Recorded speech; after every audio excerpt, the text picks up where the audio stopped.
If you're sitting here and wondering which freebie should you launch first of all, you are not alone. There is a member in my free community who is asking the same exact question. And this has been something that I actually learned several months ago that has been life-changing in my own business and my client's business, and from the business coach that I learned it from, who, by the way, is making $250,000, $300,000 every single month in her business. So trust me when I say it's coming from good sources.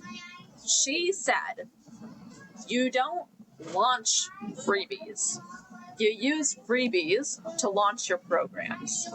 So I think a lot of times people are thinking, which freebie should I launch first? And they're trying to come up with a freebie strategy. The freebie is the small part of the strategy. There is no freebie strategy. And so what you do is you post all these different things promoting freebies. And here's why that's your first course of action. Because if nobody wants it, don't waste your time building it. So you put out there and say, I've got this resource. I've got this resource. Who wants it? And then you wait.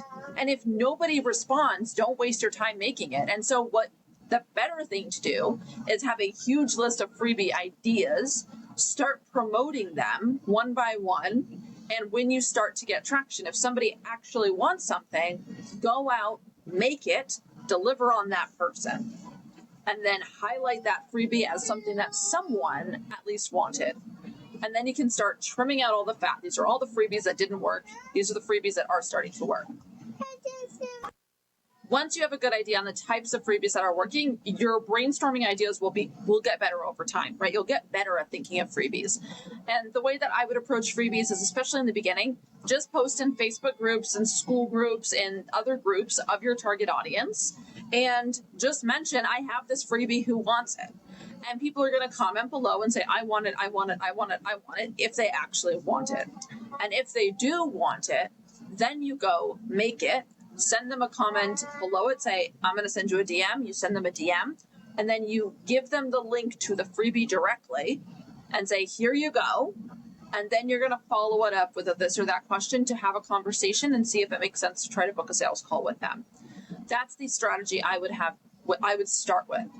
Over time, you're going to start to see these are the freebies that perform really well. These are all of the freebies that didn't perform well. You just saved yourself hundreds of hours of time not bothering to make a bunch of stuff that nobody wants. So then you know the freebies that do really well. Now you can start to say, okay, maybe now I run ads to this, or I build out a whole email opt-in page with a funnel, right? Like now you can actually put in the effort to making it a little bit better and sprucing it up a little bit.